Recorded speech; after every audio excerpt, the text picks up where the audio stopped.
Hello Class 4Y, and today Mrs. Kennedy is going to be reading The Balaclava Boys, and we are going to continue from a few days ago, so let's get started. It's the Balaclava story, so take it away, Mum.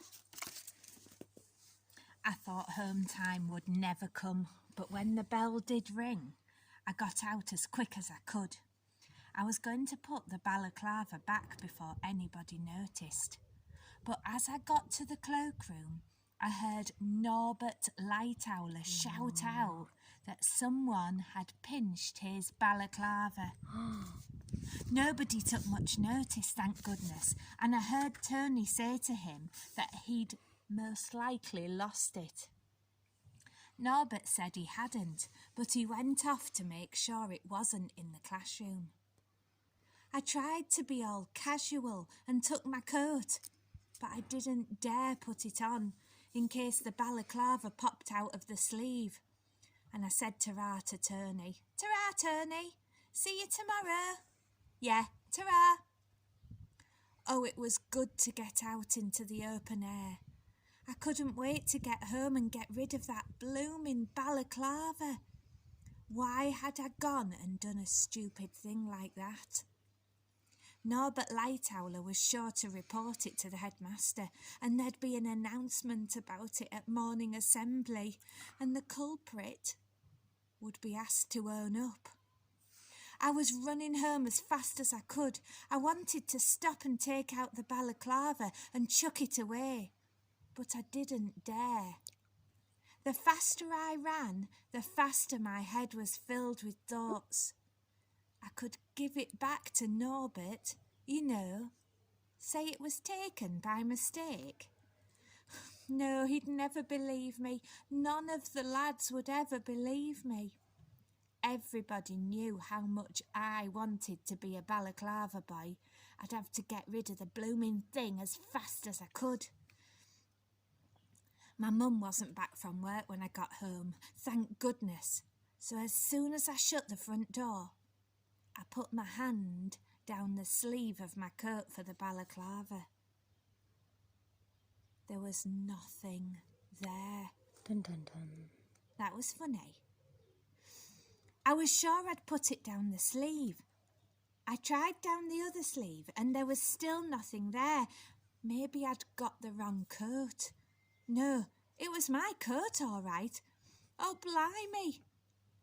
I must have lost it while I was running. I was glad in a way. I was going to have to get rid of it now, but it was gone. I only hoped nobody had seen it drop out.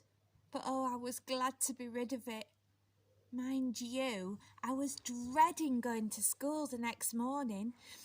Norbert probably had reported it by now. Well, I wasn't going to own up. I didn't mind the cane, it wasn't that. But if you owned up, you had to go onto the stage in front of the whole school. Well, I was going to forget about it now, and nobody would ever know that I'd pinched that blooming lousy balaclava. I started to do my homework, but I couldn't concentrate. I kept thinking about assembly next morning.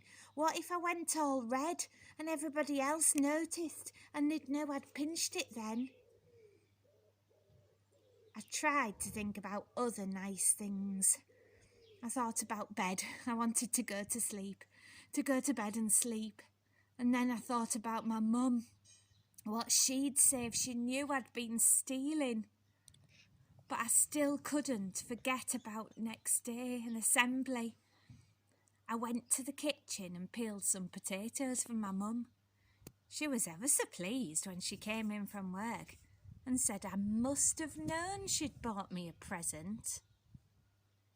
Oh, thanks. What have you got me? She gave me a paper bag, and when I opened it, I couldn't believe my eyes. What do you think it is? Oh, I'm not sure. It was a balaclava. There you are. Now you won't be left out and you can stop making my life a misery. Thanks, Mum. If only my mum knew, she was making my life a misery. The balaclava she bought me was just like the one I'd pinched. I'm going to leave it there. Part 3 on Friday. Wow, guys, that was great, wasn't it? Starting to intensify a bit. Okay, well, keep watching and see you later. Bye.